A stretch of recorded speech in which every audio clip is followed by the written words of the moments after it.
पुढची बातमी महाराष्ट्र प्रदेश काँग्रेस कमिटीनं राज्य निवडणूक आयोगाला पत्र दिलंय।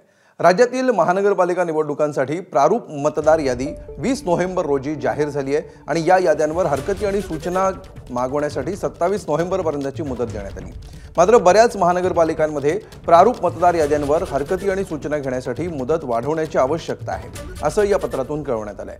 अवघ्या 7 दिवसांची मुदत अत्यंत कमी आहे, ती 15 दिवसांनी वाढवून द्यावी अशी मागणी महाराष्ट्र प्रदेश काँग्रेस कमिटीनं या पत्राद्वारे निवडणूक आयोगाकडे केली आहे।